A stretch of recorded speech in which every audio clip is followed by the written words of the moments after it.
Hi and welcome to the Creative Treehouse. My name is Robin Broom and I am an independent Stampin' Up! Demonstrator in the United States. I'm so glad you joined me in the treehouse today. Today we are going to be working with the Magnolia Mood, which is a bundle that can be found in the online exclusive section, so it's not in any of the paper catalogs, any of the annual catalogs or the different mini catalogs, but it is a gorgeous bundle. And that is where this came from. And this is kind of an interesting card in that it has the cutout right here. And I also cut out this, oh wow, you can almost not see that, on the card base itself. And that way you don't see the back of the flower with all the coloring, because the blends kind of bleed through, so you don't see any of that because of the way that I did that. So we're going to go through it all together, and there will be measurements on my blog, and my blog is creativetreehouse.blog, and you can find lots of my cards and projects and things, and it also includes all the products that I used to create this card. The only product that I think I used that is a retired product is the I think it's called Softly Sophisticated. It's a embossing folder. Let me see if I have it on hand and I'll show it to you. Yes, that's what it's called. But it is, I think it was maybe in the mini catalog, and it's retired as far as I know. So, but it was really pretty, but you can use other things that would work as well. This is what the whole set, the whole stamps set, the Magnolia Mood, looks like. And if I have some of the dies, I'll show you those as well. So this is one that we are using to cut that out. And there's various ones. I think there's another one. Oh, there's another one in the other room that is missing, and it cuts out. I have a piece though to show you what that cuts out. Yes, it cuts out this, and that's one of the dies that's missing right here. And then I also used for the sentiment here, it is using the dies that are called Unbounded Love, and I've got it right here in bits and pieces, but lots of great frames, and there's a great stamp set that goes with it. And this one actually does two. The one die, it cuts out a frame, so I cut it out twice. Once in the gray granite and once in the, yes, the pebble path is this one. So there is that. I'll put these back in here. So I usually try to keep mine on magnetic sheets. And then the So Sincere is a set, and that is where the sentiment came from. And then I use the bark, no, yeah, Timber 3D. There's been a bunch of them that are wood grain, and embossing folder, and that is right here. But we're going to walk through it together and make it, and I'll show you how I did it. And so let me put that over here, and we'll start out with the various pieces, and that would be the pebble path is the, and then gray granite. Grab all my pieces, and we'll be using the basic gray and gray granite for, as well as the Memento ink. And this is the die from the Unbounded Love that we're going to be using. So, and let's see. All right, the card base will be the pebble path. So, and then this is going to be the inside. And actually, I think I need to trim that one down. This, I started to do just the gray granite, but then I decided that it looked even better, and you can kind of see, with the early espresso matte around it. So just add some depth so you can see the difference between this one and this one. So I went back and added that. And again, the measurements will be on my blog. So the first thing we're going to do is we're going to take this piece and we're going to run it through, just partially through, using that Magnolia die. Okay, I'm going to bring my stamp cut and emboss machine in, and we are going to do just a partial cut. I'm going to take the base, which is the Pebbled Path, which is in one of the in colors, and I'm going to say this is the front, and I'm going to take my die and we're going to place it, let's get the, place it like right about there and a little bit over to the edge. Let's see, make sure I got it about the same. This one was turned a lot more, okay? Like this, like so, and then I'll put the plate on top. And thankfully the plates are clear, because what we're going to do is we're just going to do a partial cut. And I'm going to go to right about in here. And you can't really tell where it is. It's going to be cutting pretty much in the middle. So, but I'm just going to go kind of close, and then that should do it. All right, let's see what we've got. So we've got this partial cut. So now what I'm going to do is I'm going to grab my trimmer, and we're going to finish that cut. So I'm going to sort of line it up and see where it came to, and I'm going to bring the blade down. See if I can get just a wee bit closer, and then from the bottom up. And it doesn't have to be exact because I'm going to use my snips to finish it off.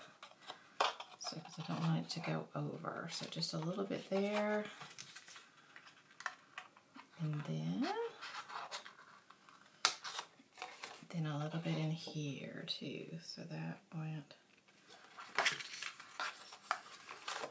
Sometimes it does. I do a better job than this one, but that's okay. All right, so there you've got that. And so then when it's closed, your flower is going to rest right there. Okay, and so that is how I managed to get this part. Let's see how close we were. Pretty close. Pretty close, okay, good. And so now we'll need to do the other pieces, and I believe I already have the flower done. And let's, all right, we already have the flower done, and I colored it, and I'll show you what I did. I colored it, and I used the Pretty in Pink, and both of those, and I actually used the color lifter to soften it a little bit, and then I used the Old Olive for the leaves, and for the inside I used Daffodil Delight, and I also used Calypso Coral for the inside of the flower. So that's how that was accomplished. All right, so the next part we need is this piece, and this is going to depend on exactly where we cut it. And so what I've done is I have a piece of the gray granite, and I know it looks a little bit different here, but we're gonna color it,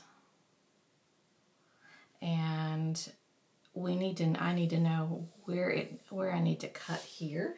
So pretty much I'm going to measure where I ended up, where my little cut line was, and so it's close to 2 7/8, and so I'm going to come in 1/4 of an inch, pretty much. Let's see, so I'm going to go for 2 5/8 wide on this one. So 2 5/8, and then let's take a peek and see if that's going to work. And we're going to probably butt it up like that, exactly, and then there will be a border. And now that we know this size, we can do our border of early espresso. So if that was 2 5/8, then we'll go ahead and make this one be 2 3/4, and this part is going to be 5 1/4 for this. It was 5 1/8 for the other. So like so. And so let's look and see if we've got that or if we need to trim it a little more. All right, that's pretty good. I think this needs to be trimmed a little more, or yeah, or we could, if that is centered that way. So, and we can leave it, or yeah, because I left it the other way. Yeah, that was left. That's perfect. Okay, I like it. All right, and then that will end up being on top of that. So you're seeing how it's sort of coming together. All right, I'm going to move the trimmer. Well, actually, while I've got the brown out, I need to do the bottom of it, the inside. So, and that was going to be, let's check, what's going to be 5 1/4 is the inside, and by 4 for that. And then I'll need to, I think that's the same as this. Yes, so I'm going to trim that down to, did I do it an 8? I think I only did an 1/8, so I'm going to go an 1/8 of an inch smaller. So 3 7/8 by 5 1/8. And let's see if that works. That should be what I need with just a little border all the way around. Yes, that will be our inside pieces. And again, you don't have to worry about the measurements because I'll have those on my blog. All right, now that we've got this piece for the front, what we're going to do is we're going to get our emboss machine back.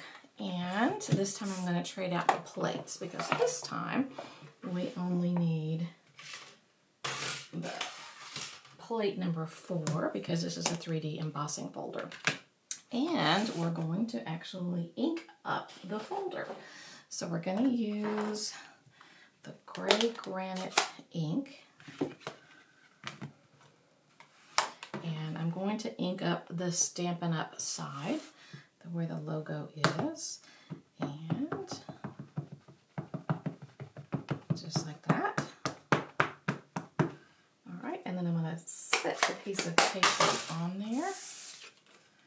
And actually, just to keep it from getting all messy, I'm going to lay it on there and not run the risk of moving it. All right, and then we will, I think I don't need that piece. We'll put our plate on. Let's see if that's correct. I believe I've got the right sandwich going. Slide it, make sure that everything is lined up so we don't chew off an edge of our folder. Yeah, sorry for the wiggles. All right. And then we've got that. And I actually used a blending brush and got it even darker. So let me move this out of the way and we'll get to some blending. Okay, let me tell you, that was not the right color. It's too light. And so you don't use the gray granite. You do use the Pebbled Path. Okay, so I redid it in gray granite ink, but it's the Pebbled Path paper. All right, so now let's color it a little bit. And I'm going to use the blending brush. And let's try some gray granite and see how that does. Just kind of give it I'm just going to make it a little more even looking, I guess, sort of same tone, more or less. Okay, even though I'm using Pebble Path as the cardstock, I'm using the gray granite as the ink on there. And then I'm going to use, now I'm going to switch and I'm going to go to the basic gray. And it's a little bit darker, and so I'm going to just kind of go with my sponge dauber, and I'm just going to kind of highlight just some of the little knots and things. So there's I think the sponge dauber gets, it makes a difference on, I think it can get deeper into the little grooves and stuff. But anyway, but you don't have to take all that time to do any of this. It just kind of makes it, to me, it looks a little bit more like like wood. And we have certainly had our share of wood stories at our house in the last week or so. We had a 200-year-old tree that had to come down, a beautiful chestnut oak tree, but it was hollow on the inside and dropping its limbs. And humongous tree, about 200 years old. So let's see if that looks about the same. Very similar. All right, we are on the right path now. And we also had our deck redone. So we've just done all kinds of wood things recently. All right, next I'm gonna go ahead and let's just glue this together. See if my liquid glue is working. I haven't used this one in a while, so I have to get it going. Sometimes when you can't get there you go. Sometimes when I can't get the small tip to work, I can get the bottom big brush tip thing to work. So yes, and some people don't realize that there are two ends to it. So a finer tip and then a bigger tip. So, all right, I'm going to put that onto our early espresso that we had, and I'm going to go ahead and adhere it to the card here as well.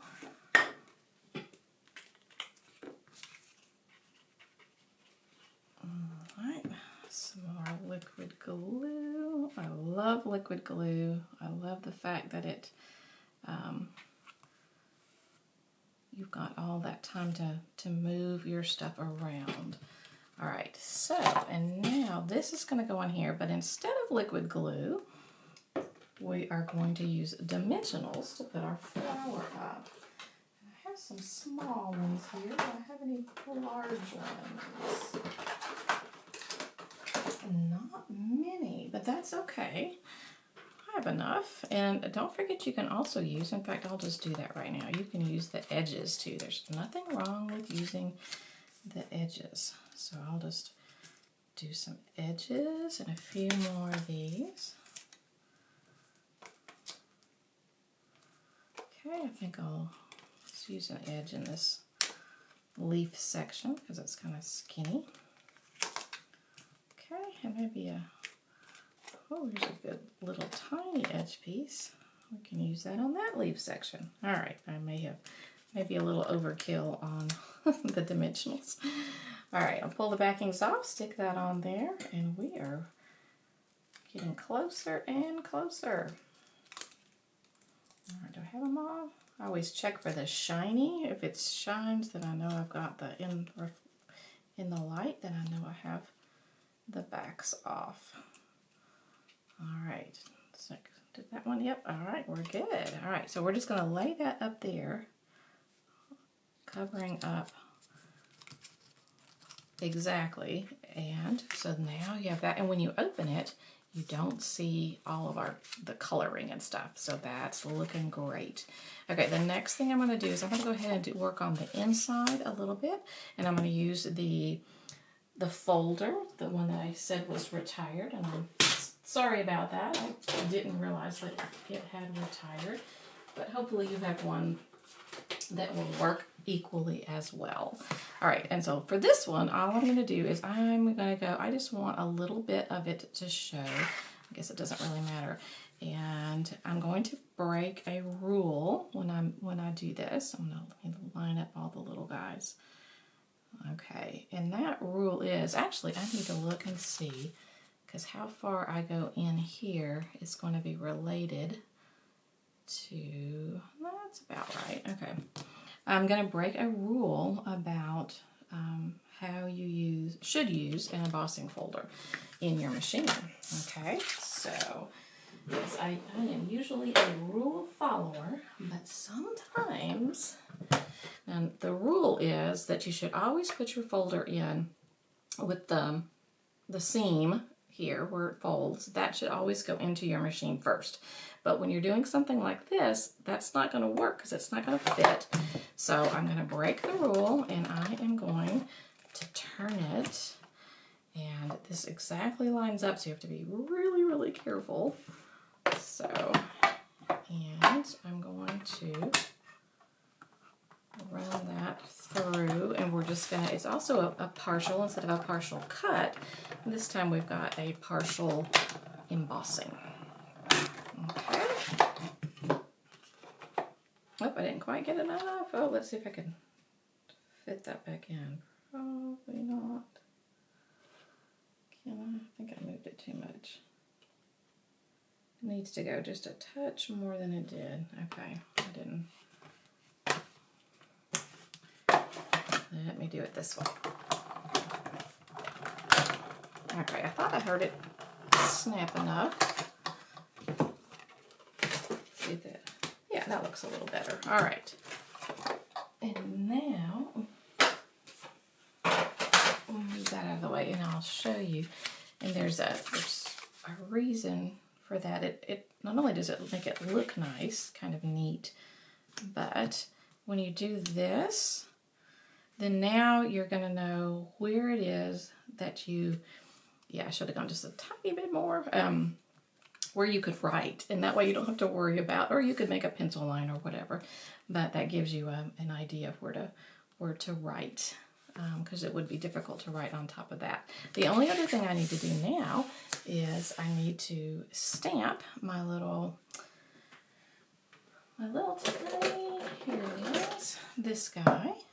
On there, and I did that in the gray granite ink, and I'm going to possibly go off the paper just a little bit, so I don't necessarily need my entire other sheet, so I'll just use this, stamp it up in gray granite, and I like for the stem not to hang out, so I'm going to make sure that my stem is very close, if not off the page, like so, and then you have a very soft flower there. And that is the inside, which we can now adhere to our mat, which is the Early Espresso mat. Okay. And again, don't forget all the measurements will be on my blog, and we can put this inside the card. And I think the only thing that we will be missing will be our sentiment on the front. Okay, so still have a lot of room to write, and it just looks neat. Okay, love it. So, and then let's see if I have this is where it's being cut from. Let's make sure I have what I need. All right, there is the You're in My Heart and Prayers, just great for a sympathy card. We're going to stamp it in Memento, so it stands out just a little bit. It's very, it's kind of a delicate, soft sentiment as far as its size and everything. Very pretty. All right, so now we will cut that out, and I'm going to cut it out twice. I'm going to cut it out not only in the gray granite, but I'm also going to cut it out of the pebble path as well. So, okay, when you do that, you come up with two of these, but there is the frame inside of there still. So I'm going to use my tool, take a pick tool, and so there's the frame that came from that one, and I'm going to use it here. And in order to, because the whole thing's going to be up on dimensionals, in order to put it together, to keep it all together, and the frame is awfully skinny, what I'm going to do is I'm going to take a piece of tear and tape and keep those together. All right, so what I'm going to do is I'm just going to I'm not going to undo the backing. I am just going to put it together like that. Okay, and so now it's all one unit, and I'll be able to put it up on dimensionals. So it is ready to go right up here on our card. So let's get some dimensionals, and I'll put I'll probably just put 4 on each of the corners like that. And again, I'm not taking the backing of that off. I'm just going to leave that there so it's all together. And then take off those backings. And then we will adhere that up here. See if I can get it relatively centered. And our card is completed. What do you think? Just some different things that you probably don't think of or whatever. Some little tips and tricks, especially like with the sentiment there. But that is the project. And whoop, you can't see it. That's the project, and I'm so glad you stopped by, and I hope that you learned something. Maybe were just inspired by something. So that's what I love to do, is I love to share the creativity and hope that it inspires you. And check out my blog for measurements, and if any of these things, minus the folder, embossing folder here, the Softly Sophisticated, any of the other items they will be on my blog, and that you can go click on those and go to my online store. So remember, my blog is creativetreehouse.blog, and I am so glad you joined me, and thanks for being here, and I hope that you have signed up to be a subscriber to my YouTube channel. If not, hit the subscribe button and you'll be able to see more videos from me when they come out. Usually about once every week or two I have a new video. So I'd love I'd love for you to join me. So thanks for watching, and we'll see you next time. All right, bye-bye.